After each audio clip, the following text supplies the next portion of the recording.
کل کو یاد رکھیے۔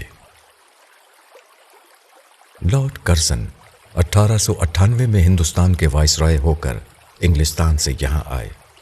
ان کی 2 لڑکیاں تھیں۔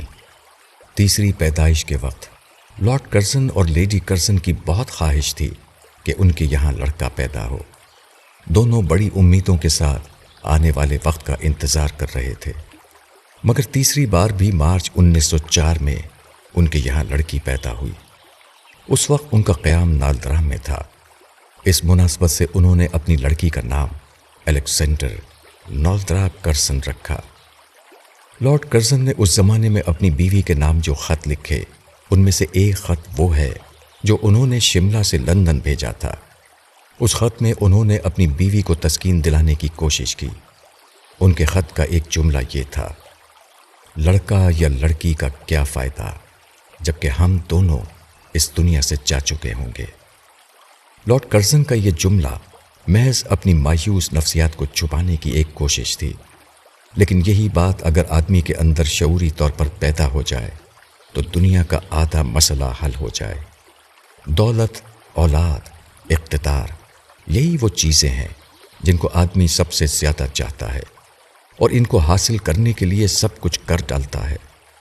اگر آدمی یہ سوچ لے کہ کسی چیز کو پانے کا کیا فائدہ جبکہ چند ہی روز بعد اس کو چھوڑ کر چلے جانا ہے، تو لوگوں کے اندر قناعت آ جائے اور دنیا کا تمام ظلم و فساد ختم ہو جائے۔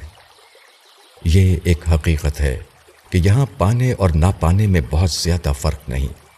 جو پانا اگلے روز کھونا بننے والا ہو، اس پانے کی کیا قیمت ہے؟ آدمی اپنی ساری کوشش خرچ کر کے جو چیز حاصل کرتا ہے وہ صرف اس لیے ہوتی ہے کہ اگلے لمحے وہ اس کو کھو دے۔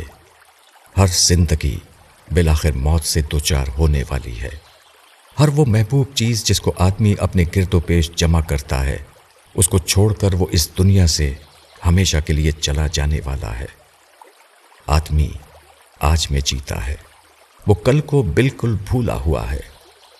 آدمی دوسرے کا گھر اجاڑ کر اپنا گھر بناتا ہے، حالانکہ اگلے دن وہ قبر میں جانے والا ہے۔ آدمی دوسرے کے اوپر جھوٹے مقدمے چلا کر اس کو انسانی عدالت میں لے جاتا ہے، حالانکہ فرشتے خود اس کو خدا کی عدالت میں لے جانے کے لیے کھڑے ہوئے ہیں۔ آدمی دوسرے کو نظر انداز کر کے اپنی عظمت کے گنبد میں خوش ہوتا ہے، حالانکہ بہت جلد اس کا گنبد اس طرح ڈھہ جانے والا ہے کہ اس کی ایک اینٹ بھی باقی نہ رہے۔ مولانا وحید الدین خان۔